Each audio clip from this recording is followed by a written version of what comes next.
And we are live for the second straight night. We're back. Bronx Bomber Babble. Same three. Me, Matt. You can call me Luigi. You can call me Luzzy. You call me whatever. And we got Nick. We got Andrew. How you guys doing? What's up, Lou? I'm fantastic. Andrew, it sounded like you lagged a little bit there. You good? I am perfectly fine, brah.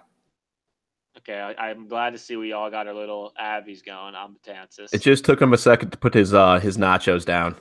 Yeah, I was about to say. Big fan of the nachos. All right, so on today's show, obviously spring training's slow, but we just wanted to do a podcast, and we're going to talk about some spring training notes to start off the show. And where else can we start with other than Miguel Andujar, who hit not his third, but is also his fourth home run of spring today, and we still got a whole month of spring ball to go, guys. What the hell's gotten into Miguel Andujar?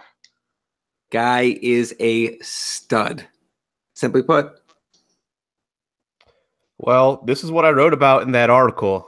Some people are going to sit here and say, "Oh, Drury answered back," and to that I say that's cute. I remember when Andujar had just one home run. So, look, I think that this is a guy who needs to have the third base job out of camp. Obviously, Torres is going to be sent down for a couple of weeks, so if you want to put Drury there, that's fine. But Andujar needs to be given a chance at third base. I think it's especially important for this season because if he turns out and plays up to the caliber that we expect him to, then the Yankees might not have to splurge on, say, a Manny Machado next year, which would be huge if you can save that money and allocate it somewhere else.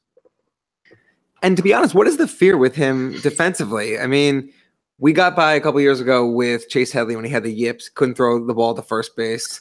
Good times. We got by with Starlin Castro last year, too. I mean, a questionable player in the infield is not new to them, and his bat more than makes up for it. He's proven it in the past few days.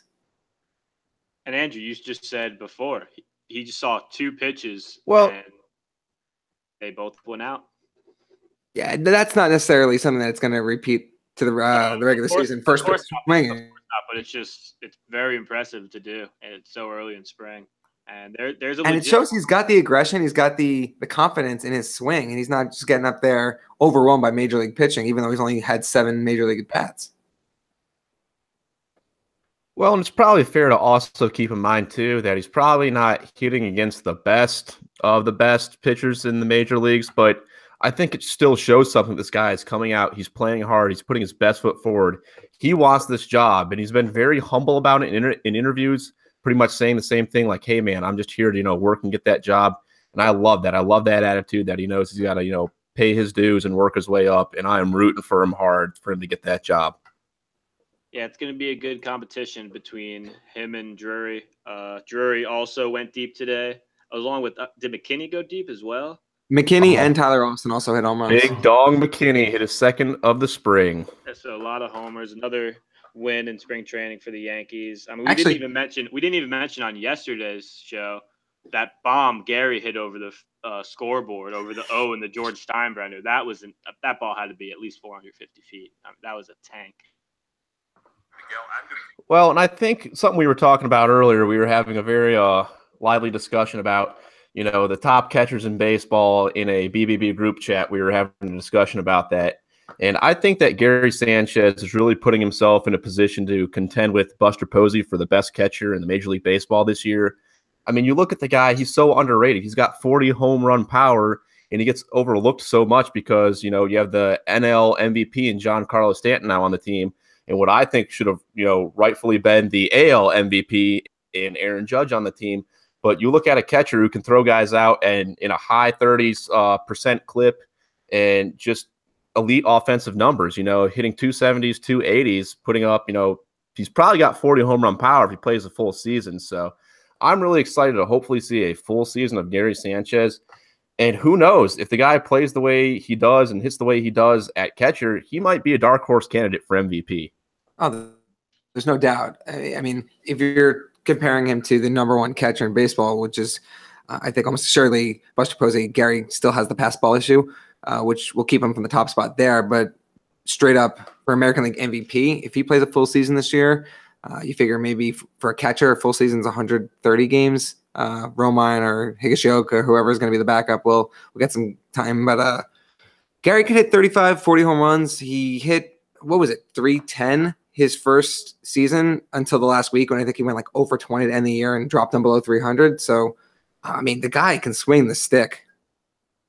Yeah, and Andrew, I don't think you were involved in that discussion, but basically Alex and Nick were telling me that Gary is the best catcher in baseball. And I told them, I said, look, I would take Buster Posey right now over Gary because he's just a better overall catcher. The guy's been doing it for 9 years, and it's been – I mean, I know the World Series thing because also Pablo Sandoval also has 3 World Series. I know, but – Buster's won an MVP, though, already. Yeah, he's NL MVP. The guy – I mean, he's a 308 career hitter. The guy is – outstanding catcher. And I know I'm a homer because he went to Florida State, and I still remember that year where he hit over 400 at Florida State and won a National Player of the Year as a junior, I think. But if Gary fixes his blocking and doesn't make double-digit errors like he did last year, he's a better catcher than him.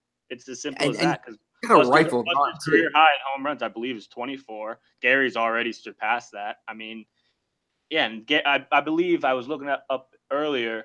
Gary's career caught stealing percentage is 39%. Buster's at 34%. So yeah, Gary has the superior arm. Obviously, the smaller sample size, but it's a good debate. But Gary has to fix that defense, and I think he'll make a step this year. But I mean, I don't want to call them out, but who said Gary was going to win a Gold Glove this year? That would be Sean McGuire. We'll address that. Let's address that in a minute. But I got a question for you guys. Go on.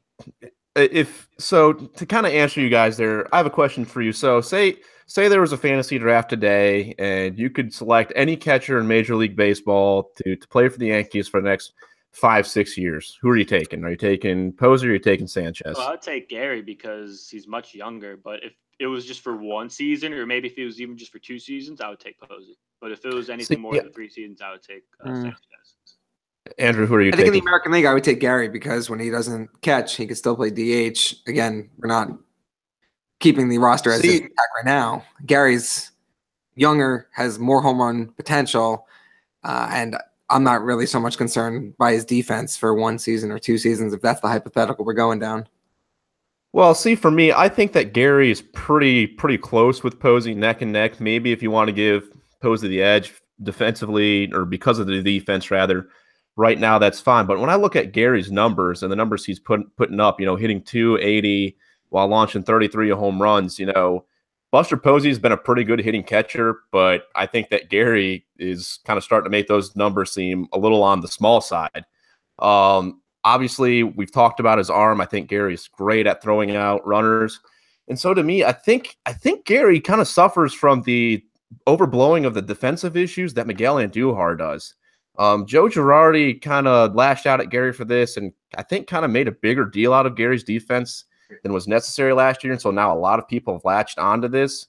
I will say that the defensive lapse did kind of show, I forget which game it was in the ALCS, that the throw came to the plate. Just completely dropped the ball, and the guy was like, out. Yeah, that was pretty unfortunate, and that can't happen. I'm not excusing that. I just can't say he's the best catcher in baseball because that's just so fresh in my memory. I know that's just one play, and it could have happened to anyone, but he's just had so many defensive lapses in key moments that I can't crown him as the best catcher in baseball when such a big part of catching is defense. It'd be different if he was, not the best defensive outfielder, not the best defensive second baseman, but not being a good defensive catcher, it's kind of a big deal. But interesting debate. Yeah, and I understand. He's clear too, right? I mean, if you go back a couple years ago, who are the top guys? You got Jonathan Lucroy, Joe Mauer, Yadi Molina. Those guys are all falling off big time. And Mauer doesn't even play catcher anymore.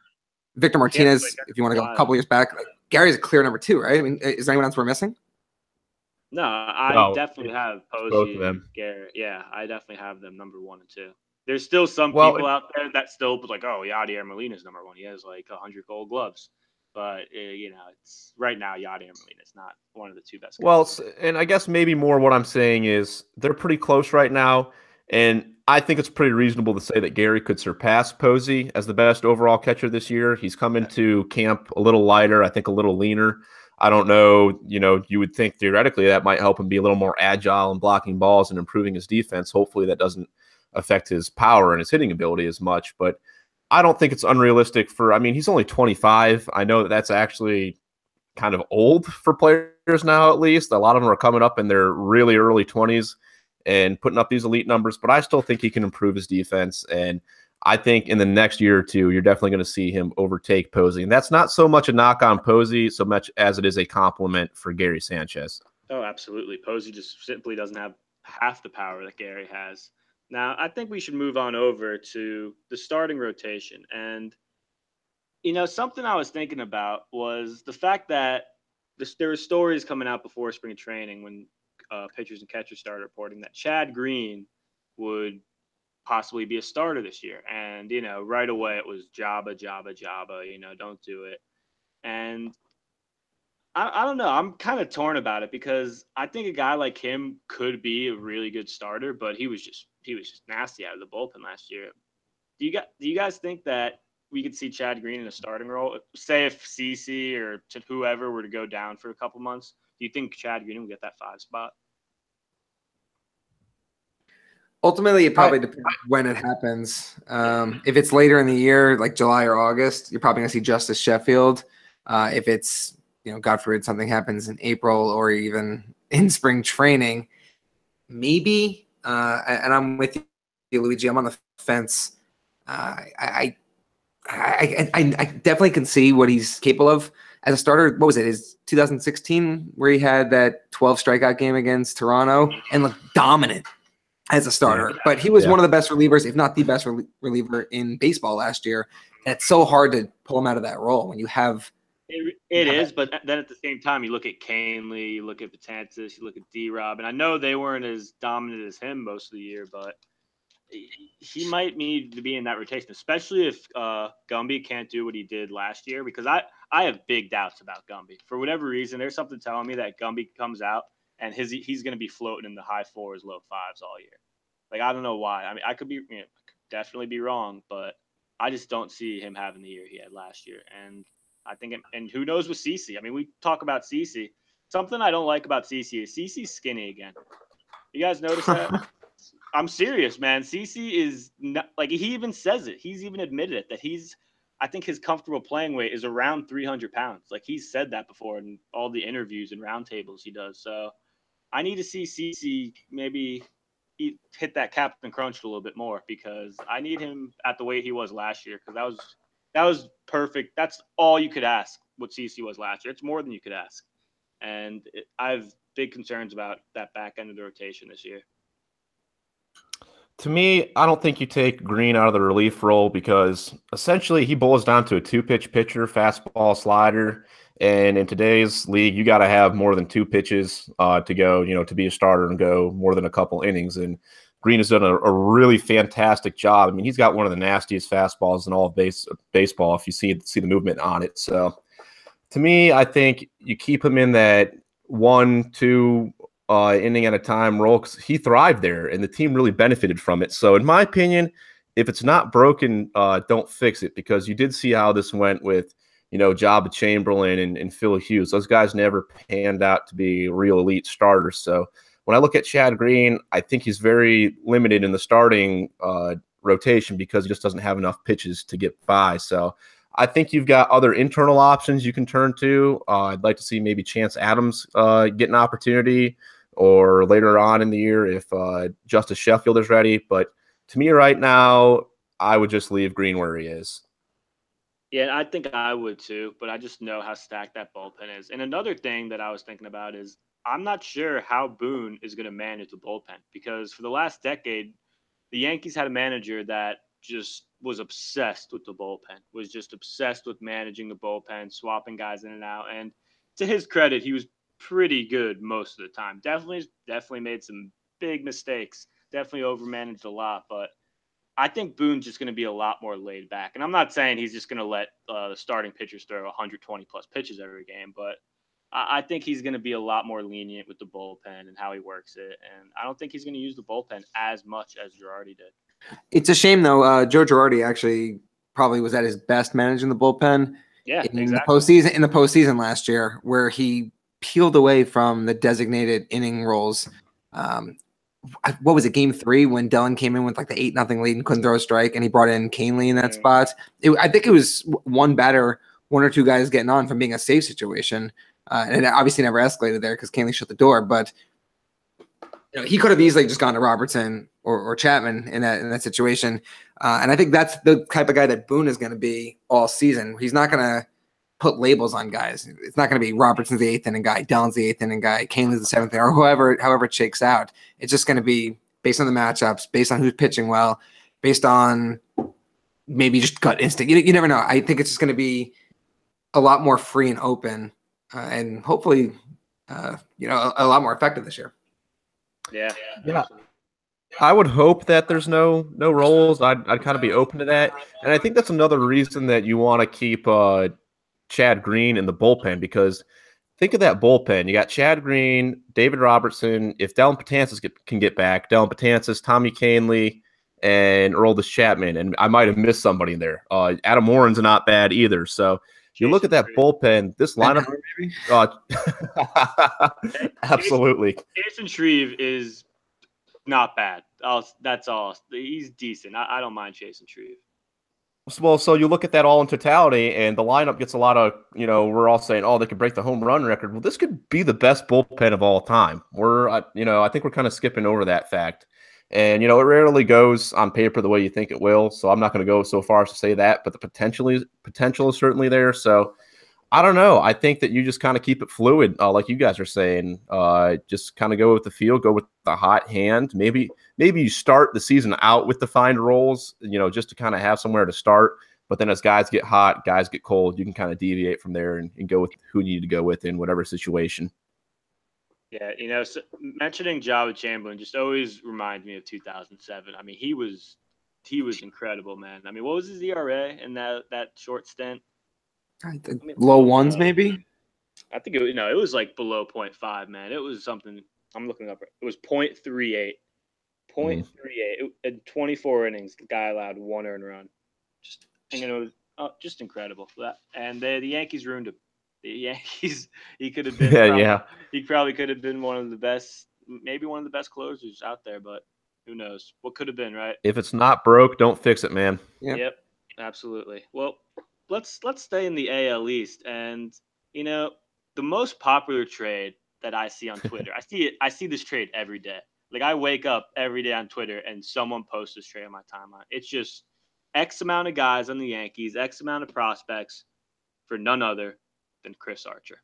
And every time I say to myself, if you measured pitching by strikeouts, he'd be one of the best in baseball. But that's just not the case, and I don't see why people think getting Chris Archer. Like, let me just ask you this: if Chris Archer joined the Yankees right now, what rank the top 5 starters on the Yankees with Chris Archer on the team? I'll take, as it is right now, I'd probably go Severino, probably because I'm a big believer, Sonny Gray, and then I would put Chris Archer at number 3, followed by Tanaka, and then I don't know who you want to say. I'd probably take Gumby over CeCe. I would take Sevy 1. I'd go Tanaka 2. I'd probably go Archer 3, then Gray 4, and then CeCe 5. That's exactly what I was thinking. Same order for me. Nick, you kind of put some disrespect on Tanaka's name. Tanaka had a 0.9 ERA last point season. And I know it's just the postseason. I know he's still, just the postseason against the best opponents. How can you discredit that? No, I'm just saying because it's a small sample size. I realize Severino also was had a 5.6 ERA in the postseason, but about 3. Tanaka, I think he's bound for a little bit of a bounce back year. And if not a bounce back year, if Tanaka just does what he normally does, wins 15 games, 3.3, 3.4 ERA, then he's a much better pitcher than Chris Archer. If Tanaka has a normal career year, that's much better than what Chris Archer normally does. So for that reason, I would take Tanaka over Archer. I'm not saying that I would – I don't know. I'm not necessarily saying that I would take Archer over Tanaka, but let's be real. Tanaka has home run issues, and they aren't going away. Tanaka let 35 dingers leave the yard last year in, 30 starts? So he's giving up more than a homer per game. And Tanaka had a 4.74 ERA, so he was pretty bad last year. Now, I said this last night. He's going to be better this year because I don't think you get any worse than that necessarily. So that's just why Archer strikes some guys out. The big problem with Archer is he walks a lot of batters. He walks like, let me look at the last 2 years. He's walked 3 and 2.7 batters per 9 innings. That's a lot of walks, and that's why you look at his ERA has been over 4 these past 2 years. So when I look at Chris Archer, I don't know why somebody would think the Yankees could realistically trade for them, because when you trade within the division, you're going to pay a pretty hefty premium on top of whatever it would take to normally acquire that guy, because you're trading him within the division. To me, it is not worth giving up the massive prospect. I was going to say, especially the Rays, because the they massive just gave up their team. Exactly. So I don't know why you would give that kind of a prospect haul to a team within the division for a pitcher that I think we're all agreeing at best is going to fit in the 3 or 4 spot in the rotation. To me, that just doesn't make a lot of sense. And I honestly think the Yankees have some decent pitching depth. I know that at least Andrew's not as high on Chance Adams as I am, but you have Chance Adams and Justice Sheffield, who are at least, being ticketed to be pretty decent in the MLB. Maybe they won't, but I don't know. Like Luigi said here, Archer strikes dudes out. He struck out 250 batters last year, and that's great. But when you're walking guys and giving up runs, you'd hear 250 strikeouts and think this guy's got a really good ERA plus. He had a 101 ERA plus last year. League average, like 1 point better before that. Yeah, so that's 1 point better than average, and literally average the last year. So to me, I don't understand why people, and the same goes for the people who want us to get Manny Machado. Why would you pay such an insane price for a guy to play, potentially at most a season for us if he doesn't re-sign? So to me, I look at it as you probably got to look at trades within the division. You got to look at that and take it off the table. It's just not worth what you're going to have to give up versus what you're going to get. Yeah, in a vacuum, do we want Manny Machado on the Yankees? Yes. Would we like Chris Archer on the Yankees in the rotation? Yeah. But considering the prospect package you're going to have to give up and what an in-division rival is going to ask for over, let's say, these guys are on the Brewers or the White Sox or the Angels or something, it's mind-boggling to think that there's such a huge portion of our fan base that is bleeding for these trades to happen. Yeah, I see. Like I've kind of never been on the we need Machado train. One, because I don't think he's a good clubhouse guy, just based on watching him and his antics. I just don't think he'd be. I don't know. I just don't think he's a good I clubhouse totally guy. Agree. He's been a clown. 2, the guy has never hit over 300 in his career. He has a 330 career on base percentage. I just don't, and we're gonna have to pay like what, 30 mil a year for him. Maybe not that much, but maybe similar contract to what Stan's making. I could see 30 mil a year. I mean, you look at some of the price that these guys are going to demand. Like Bryce Harper, I like Bryce Harper. I would like Bryce Harper, but he's going to get paid way more than what he's worth. I mean, people are talking $400 million contract, and I don't think that's crazy. I would take Bryce Harper over Manny Machado in a second. Yep, same here.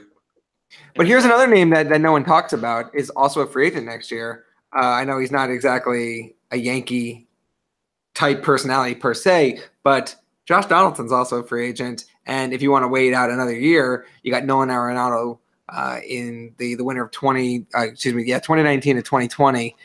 Those are, I think, better options at third base than Manny Machado. Yeah, I personally would rather have Donaldson. I like the guy. I'm an Auburn guy, so of course I'm going to take the Auburn third baseman that's won the MVP before. Maybe that's not a really good argument as to taking him over Machado. But, Arenado, probably the best third baseman in the game right now. Does anybody disagree with that? I mean, both offensively and defensively, that guy is insane. One of the things that drives me berserk still to this day is if you look at 2016, he was the Gold Glove winner at third base. He was the Silver Slugger winner at third base. And Chris Bryant won the MVP. Explain that to me, that the guy could be the best defensive and offensive third baseman and yet not the best player in the league. Or excuse me, a guy who's not the best player at his position is better player in the whole league. Yeah, it's crazy. Brian over Arenado. Arenado to me is much. I don't want to say he's much better, but he's clearly better to me than Bryant. Well, and this all could ultimately be irrelevant if we give Miguel Andujar a chance to start this year. And what if Andujar comes out and hits close to 300, hits 20, 30 home runs? Is it even worth going out and spending all this money on a Donaldson or a Machado or even the next year an Arenado? Because are they really going to be that big an upgrade over, Andujar for what you're giving up? So I think we keep circling back to Andujar, but man, I think that it's so important to give him, a chance to start to kind of figure out where the roster needs to be next year. Yeah, and the pitching depth that's available next offseason as well. I think Dallas Keuchel's a free agent. Clayton Kershaw can opt out, I believe. I think Greinke can opt out. I mean, it's extraordinary the amount of pitching. I think David Price can opt out.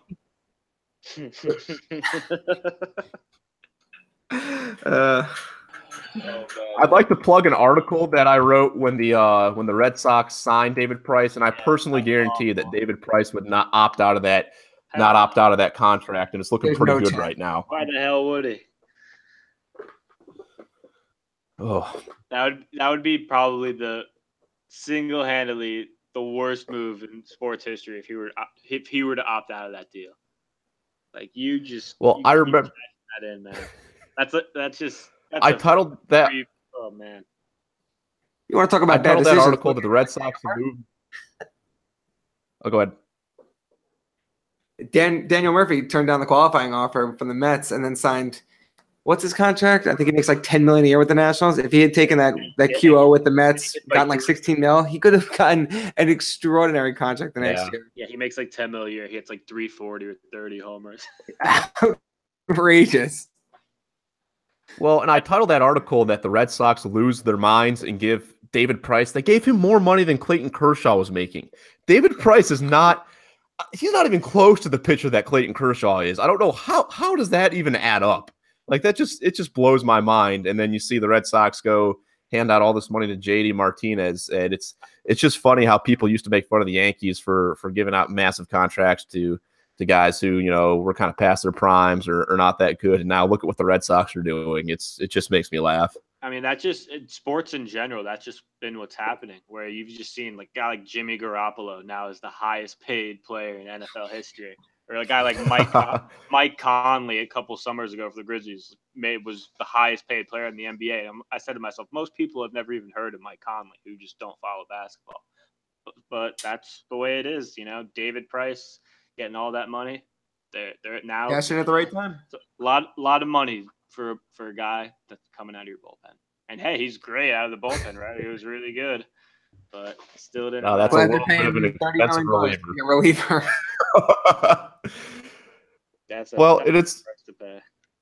It's funny. There's so much controversy in MLB right now versus the Players Association versus the teams as far as you need to be spending more money on these guys, yada yada yada. And I, for one, am happy. Need to be shorter by 5 minutes, so I can at least enjoy a game. Well, as far as contracts go, it's kind of where I want to go with this real quick is, I think teams are finally sitting back and saying, wow, let's not overpay by like $10 million a year for guys who aren't that good. And I think you look at a lot of teams are sitting here looking at next year's free agents, and I think they're saying, should we go overspend on a Mike Moustakas or Jake Arrieta, or should we wait for next year Manny Machado or Dallas Keuchel? So exactly what happened in the summer of 2010, I believe it was, or that's the first year with LeBron's decision. If you remember the previous offseason, teams were just liquidating their rosters. Every team wanted maximum cap space so they could sign. Yeah, Bosch, Wade, Paul Pierce, LeBron, all these guys were available. It's the same situation. Oh yeah. I think. Well, and it's funny because the MLBPA wants to point fingers at the owners and say, oh, you're not spending your money right. Well, they're just deciding they don't want to spend, overpay on players who aren't that good, and blame your own players who are free agents next year for being really good, because teams want to, sign and spend big on them and not these guys who aren't that great this year. Like I truly believe that JD Martinez, it took him so long to sign with the Red Sox because I really think he was just waiting. He's like, wait, no one's lobbing me $200 million. Like, no, JD, no one's giving you a lot of money, JD. Bryce Harper and Manny Machado are much better than you. Like, just sign your contract. Like, no one wants to spend money this summer. as we saw. And the only reason he agreed to the deal he did is because he has, what, 2 opt-outs after the second and the 4th year? I mean, that's the linchpin, is if he gets marginally underpaid for a year or 2, then he can opt out and be a free agent again and give it one more shot. Maybe the market's changed in 2 years. That seems to be the trend in contracts these days. That's just how the market works. Like in any sport, it doesn't matter how good you could be, a great player, you could be an okay player. If you're the number 1 player in your position headed to free agency, you're going to get a big deal. It might not be as big as if you were a great player, but it's still going to be a pretty big deal. And yeah, I mean, this was the coldest stove that other than the Stanton trade, really nothing happened. I mean, well, it was all trades. Ozuna got traded, Yelich got traded, every one of the Marlins got traded. Yeah, I was about to say, like, other than the absolute just dumping of guys, because like it was really like this was the summer of teams just tanking. Teams were like, all right, well, guess what? We're gonna suck this year, and that never happened in baseball, right? Because it's just no one tanks in baseball. Everyone tries to win, but I guess especially with the second wild card. Yeah, I mean, it's very true. Look at the friggin' look at the Twins. No one thought the Twins were gonna friggin' make the wild card, and hey, they were pretty close to going up like 20-0 on the Yankees in that wild card game in the first, but they didn't. Well, I don't know about you guys, but I, for one, am very excited. Going back to what Luigi said, there was a time in this country where an MLB baseball game was 3 hours flat. And we have progressed and advanced to the point in our country, and God bless, the MLB for instituting this. We should hopefully be down to 2 hours and 50 minutes a game, and that is a huge win for baseball fans everywhere. The younger generation is absolutely going to be watching the games now, because I don't know about you guys, but I know at least 30 people who are saying, man, I'd be a baseball fan, but they're just 10 minutes. Those games are 10 minutes too long. And now we finally hit that point where they're 10 minutes shorter. And I think you're going to see the MLB come back bigger and better than ever. Yeah, and how many times do we have to bring up the World Series game? Most people I know that don't watch baseball would not watch it if it were an hour long. If it were like 30 minutes long, they still wouldn't watch it. It's just baseball is just not for everyone. Watching the sport of baseball isn't for everyone. And whether that sport's 3 hours, 5 hours, 2 hours, it doesn't matter. This fans aren't going to change. You're good. Look at football. Football is the most popular sport in America right now. Those games are 3.5, sometimes 4 hours. I watch a Florida State game. It will start at like 8:15. It's like freaking midnight when it ends. And it's still the most popular sport in America. It's not the length of the game. It's the action. Yeah, and baseball, it's been doing pretty well in terms of expanding its game over the last few years. Much better than they were doing in, kind of like that post-steroid era when the league leader in home runs had like 36. The second wild card has been a godsend. Yeah, absolutely. And so have the juice balls, even though they won't admit it, I think that. Absolutely. I think that's the best thing Rob Manfred's done, I love it. He won't take credit for it, he'll deny it, but good on you, Rob. We needed some offense back. Yeah, we really appreciate it. Dude, a couple of years ago, watching those Yankee games, that every night it was like 2-1, 3-2. Oh, yeah. Man, I want to blow my brains out.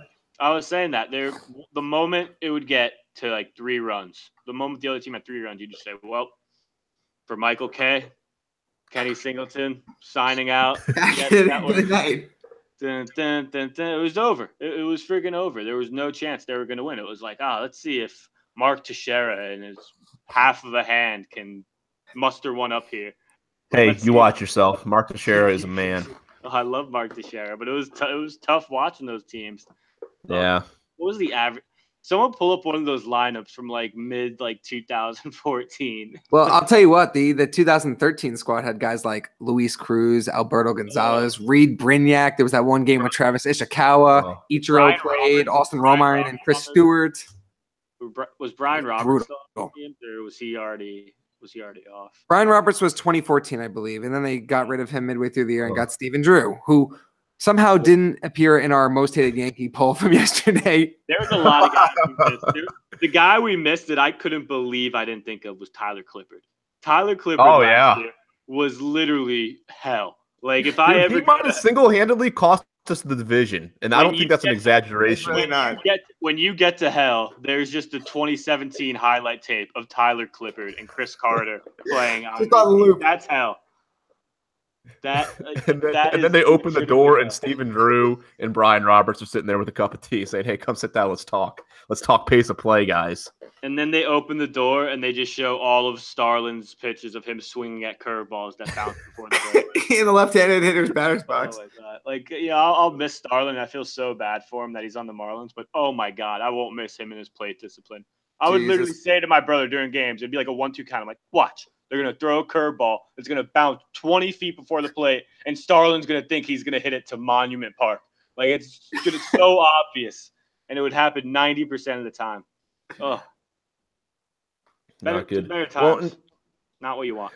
And kind of going back to the pace of play thing, like at the risk of sounding like elitist here, I have a theory where I say if people don't like baseball, I just don't think they again, I'm going to sound like a douche here, but like I don't think you're smart enough to enjoy it then. There's so much that goes into baseball. Well, I know you guys aren't soccer fans. You guys aren't soccer fans, but people say the same thing about soccer. Soccer's a very like artistic, like they call it the beautiful game, right? Yeah, it's a very like. Well, yeah, I like soccer too, but obviously. But to me, shortening a soccer game is not going to make me watch soccer. That's what it all boils down to, and like. And some of the things, like, I understand, and to the MLB's credit, I believe they shorten commercial breaks, which I think that's a big thing. If you maybe shorten the time that, say, a guy has to warm up, because there's some innings where you'll see 3 or 4 relievers get brought in. And in those cases, yeah, I can say, okay, this is getting a little ridiculous as far as time goes. But, like when they – it's strategy. I mean, do those teams have to suffer? Sure, but I'm just saying in an effort to maybe say, hey, you don't have as long to warm up. Be sure you're warm in the bullpen before you come in kind of thing. I don't think that's unreasonable. But like when you make the intentional pitch, or the intentional walk, one pitch, I don't know about you guys, but I have seen where Phil Hughes tries to intentionally walk somebody in the playoffs and the ball gets away from him. They need to play these things out. And it's not like people are being intentionally walked every game. How much time does that actually save? That's what I don't get is you're talking about seconds of maybe 1 or 2 games. You know what I'm saying? And you know what you missed? Remember Gary's rookie year? He hit that. It was supposed to be an intentional ball, and it was left over. So he hit it like the track. Yeah. Like, you'll never get that ever again. Nick, you said something very incorrect. You said there's not intentional walks every game. I think there's going to be intentional walks almost every game with this Yankees team. You are right. I'm really not exaggerating. Like, I think we're going to see like, 0.8 intentional walks a game for this team or something like that? Because between Judge, Stanton, and Gary, you're telling me one of those guys isn't going to get a free pass once a game? But then what do? You walk I think one that's guy another reason to keep them all together. I think you keep Judge, Gary, and Stanton together for that very reason, because then you say, well, okay, we'll walk, Judge. Oh, we have to face Stanton. Oh, we'll walk Stanton. That's what I was alluding to. Like, I want them to do that too, but there's no guarantee, right? Like, it could easily be Judge 2, DD 3, Stanton 4, Gary 5, but. Well, and to throw Andrew a bone here, I think he's capable of it. I wouldn't really bank on it, but like if Greg Bird can come out and be like a 30-homer threat and hit, I don't know, somewhere between 250 and like 270, like how much deeper does that make this team? Well, if you have 4 elite hitters like that, throw Didi in the mix. If Aaron Hicks can repeat, what he did last year and over, the course of a full season, this could be, I just drool thinking of it. This could be a really, really good lineup that we haven't seen since like 2009. Speaking of Hicks, there was one of our writers today who will go unnamed that, he was doing the pinstripe preview for Ellsbury, and he made a prediction at the end of this article, and he said Ellsbury was going to hit 288 with 16 homers. And I almost like closed my laptop. I said, what are you kidding me? Like, what do you think Ellsbury is going to be almost a 300 hitter? And he goes, yeah. And I really think he's just discounting. Aaron Hicks is the best defensive outfielder on this team by far. I think you almost have to play Hicks of how great of a center fielder. Who else is going to play center field? You're telling me Ellsbury is half the center fielder and out there? Yeah, if anything, they put Gardner there. Hicks has got a cannon, man. Hicks has a cannon. that play he made, where was it? Where were they He playing? robbed 2 grand slams last year. I mean, he did one was at home and then one was in Anaheim or Yeah. LA. I hate how it's like LA and Anaheim. I don't even know what the hell to call it. The Los Angeles Angels of Anaheim. I have no. Yeah, it's so Get stupid. it right. But yeah, I just don't see how you can say, oh, well, I think Ellsbury's going to win the job from Hicks. Like Hicks would have to be hitting below 200 to lose that Or job. be hurt. Yeah, or be hurt. Because even if, honestly, I would take Hicks hitting in like the 220s over Ellsbury hitting like 240, 250 and having his like noodle arm out there. Well, and I think a lot of it boils down to playing time. How is he going to get that many at-bats? Because I think you're going to have Hicks in center, Gardner in left. 15 home runs for Ellsbury. He would need to play 162 games and get 6 at-bats every game. Like, there's no way. See, to me, Clint Frazier is ahead of Ellsbury on the pecking order even. I think you got to go through 3 guys. Yeah, you got to go through Aaron Hicks, Brett Gardner, and Clint Frazier. Well, according to some people who comment on our posts, Clint Frazier's recovering from a very wicked concession. So I wish him the best with that. Hopefully he can get maybe a snow cone to put on that concession and help it feel better. So prayers for Clint Frazier there. Maybe even some nachos. Some really expensive nachos. How much are we talking? I don't know, man. I'm thinking somewhere between $30 and $40. How about we meet right in the middle at 35? Yeah, I was thinking that too. Great price. Good price. Maybe that's a good quitting point. Yeah, I was about to say maybe that's a good quitting point. Again, we're just running through these guys. We're gonna have a more structured schedule once the season starts. Actually, we'll just say it now. Honestly, we're probably gonna be going live 6 o'clock every Sunday during the regular season. That way, if there's a 1 o'clock game, we'll most likely be on after the game. And if there's an 8 o'clock game, because we know there's going to be a lot of Yankee games on Sunday Night Baseball, we'll be on right before the game. And it'll just be a nice little preview. So I think that's like the perfect time to have our show. And then we'll always do shows. And when time something big happens, if a big moment in a game happens or a big trade or whatever happens, we'll be here. When we trade for Manny Machado, we'll definitely be live streaming. So we're going to trade Chance Adams, Brandon Drury, Miguel Andujar, everyone. when we trade Brandon Drury for Manny Machado straight up, we will be on here to discuss it with all of you guys. So for Luigi, for Nick, for Andrew, we out.